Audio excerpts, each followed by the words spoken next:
नमस्कार दोस्तों, स्वागत है आप सभी का हमारे YouTube चैनल में।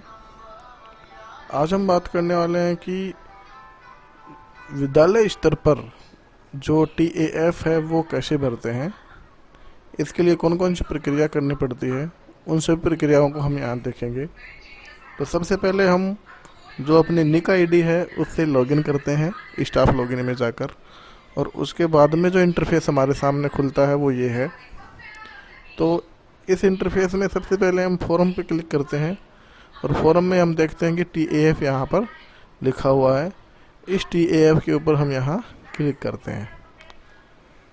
तो सबसे पहले ये जो डिटेल्स हैं ये सारी की सारी हमारे सामने आ जाती है। ये मैंने TAF भर दिया है, जिससे कि इसमें आगे की जो डिटेल है वो शो नहीं हो रही है। तो ये देखिए, सत्यापित करने के बाद में तो हमको यहाँ ये सारी डिटेल भरनी है। सबसे पहले भाग 1 की बात करेंगे। ये जो भाग 1 है ग्रीन कलर का, इसमें हम भरेंगे यहाँ जो वर्तमान सत्र में पढ़ाई जाने वाली विषय है। तो ये यहाँ मैपिंग जो करते हैं हम स्कूल स्तर के ऊपर, वो मैपिंग के आधार पे ये सारी की सारी प्रदर्शित होती है। यदि मैपिंग सही नहीं की गई तो ये आपकी सही नहीं प्रदर्शित होगी। उसके बाद में जो विगत 6 माह में विद्यालय में शिक्षक की जो भौतिक उपस्थिति है, कितने दिन आप रुके हो स्कूल में, उसमें डेपुटेशन वगैरह सारी काट के वो आप देख लें, और टोटल जो वर्किंग डे है उसमें से परसेंटेज निकाल लें। तो इसमें से कितना आता है वो आप देख लें। यदि 80 से 100 से बीच में आता है तो ये सारे के सारे परसेंटेज यहाँ पर डाल दें। उसके बाद में जो अन्य विभाग और संस्था में जो डेपुटेशन हुए हैं उनकी संख्या यहाँ पर डालनी है। मेरे यहाँ पर 0 है तो मैंने यहाँ 0 डाली है, और यदि और किसी चीज़ में आपकी ड्यूटी लगी है तो यहाँ पर उसको डालना है। उसके बाद में अपने कार्य निष्पादन के लिए जो मापदंड है 1 से 5 तक खुद को रेटिंग देनी है अपने आधार पे, तो वो रेटिंग आप दे सकते हैं। ये मैंने यहाँ 4-4 डाल रखी है, किसी में 3 भी डाल रखी है, तो वो आप अपने अनुभव के अनुसार डाल सकते हैं। उसके बाद में का जो कॉलम है 1.4 का, शिक्षक या संस्था प्रधान के उक्त निष्पादन सूचकों के आधार पर संस्था प्रधान हमको कौन सी रेटिंग देते हैं या हम कौन सी ग्रेड में आते हैं। ये जो नंबर आए हैं यहाँ पर, ये जो नंबर हैं उसके आधार पर हम ये रेटिंग देते हैं। उसके बाद में हम बात करते हैं 1.5 की। तो संस्था प्रधान के कार्य का समग्र मूल्यांकन, तो यहाँ हम टिक करते हैं कि कौन सा औसत से कम है, औसत है या अच्छा है या बहुत अच्छा है। तो ये हमारा एक कॉलम पूरा हो जाता है। उसके बाद में अगला जो भाग है दूसरा, उस पर हम क्लिक करते हैं। उसमें क्लिक करने के बाद में हमको निम्न इंटरफेस दिखाई देता है। तो शिक्षक द्वारा शिक्षण कार्य को बेहतर बनाने में महसूस की जाने वाली चुनौतियों को यहाँ रेटिंग देनी है। तो शिक्षक अपने अनुसार यहाँ रेटिंग दे सकते हैं, 2 भी दे सकते हैं, 3 भी दे सकते हैं, या फिर जैसा भी उनको उचित लगे वो सारी की सारी रेटिंग यहाँ वो देंगे।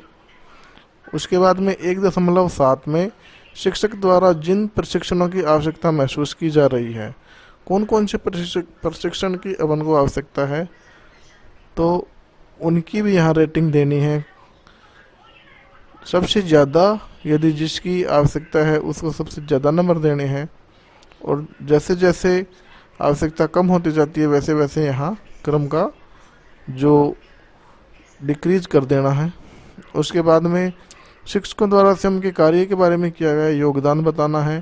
तो यदि आपने विद्यालय के भौतिक विकास में योगदान किया है तो यहाँ टिक मार्क करें। शैक्षिक गतिविधियों का संचालन किया तो यहाँ टिक मार्क करें। और भी कोई अन्य कार्य किए हैं तो उनको आप यहाँ टिक मार्क कर सकते हो। उसके बाद में तीसरा और चौथा भाग,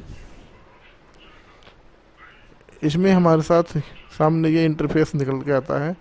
तो जनवरी 18, ये जो 18 है ना, यहाँ आप 19-20 का जो सेशन है वो माने। तो यहाँ पर हमने जो भी प्रशिक्षण या कार्यशाला में भूमिका ली है तो उसका विवरण देना है। इसका विवरण कैसे देंगे, यहाँ से देखिए नीचे से हम सेलेक्ट करेंगे। सिलेक्ट करने के बाद में यहाँ पर एक बटन आएगा प्लस का, उसको दबा लेंगे जिससे कि जुड़ते चले जाएंगे। जितनी भी ट्रेनिंग आप लोगों ने की है वो सारी की सारी यहाँ जोड़ देनी है। उसके बाद में यदि कंप्यूटर प्रशिक्षण प्राप्त किया है तो उसको यस या नो और बताना है। उसके पश्चात पाठ्य पुस्तक प्रशिक्षण और विभागीय प्रशासन की कार्यशाला की जो रेटिंग है उसकी यहाँ रेटिंग देनी है। आपके अनुसार कौन कौन सी रेटिंग में वो समाहित होता है। तो देखिए ये मैंने यहाँ अपना TAF सबमिट कर दिया है, जिसके कारण यहाँ नीचे कुछ भी दिखाई नहीं दे रहा है। आपको तीनों कॉलम में सेव और नेक्स्ट का बटन दिखाई देगा हरे कलर का, तो आपको उसको दबाकर आगे बढ़ते रहना है। और जैसे ही आप लास्ट में पहुंच जाओ और आश्वस्त हो जाओ कि हमने जो सूचनाएं दी हैं वो सारी की सारी सही है, तो उसके बाद में आप सेव एंड नेक्स्ट का बटन दबाएंगे और सबसे लास्ट में आप जो लॉक TAF है उसका बटन दबाएंगे। तो यहाँ से आपके जो TAF बनने की जो प्रक्रिया है वो लगभग पूर्ण हो जाएगी। उसके बाद में जो TAF है वो हमारा पहुँच जाएगा अपने PO स्तर पे। तो वहाँ पर जो संस्था प्रधान है उसको रेटिंग देंगे। यदि आप मिडिल स्कूल में हैं तो आपकी रेटिंग संस्था प्रधान देंगे, और यदि आप PO स्कूल में हैं तो स्वयं जो PO है वो आपकी रेटिंग देंगे। उसके बाद में जो TAF है वो पहुंच जाएगा आपका CBO स्तर पे, और वहाँ से आपको रेटिंग मिलेगी। उसके बाद में जो TAF है उसका प्रिंट का ऑप्शन चालू हो जाएगा और वहाँ से आप इसका प्रिंट ले सकते हैं। तो साथियों ये थी पूरी की पूरी जो प्रक्रिया है TAF हम कैसे भरें वो सारी। यदि आपको ये प्रक्रिया सही लगी हो, अच्छी लगी हो और ये वीडियो आपकी सहायता करने में कुछ मदद की हो तो आप इस वीडियो को लाइक करें, शेयर करें और ज़्यादा से ज़्यादा इसको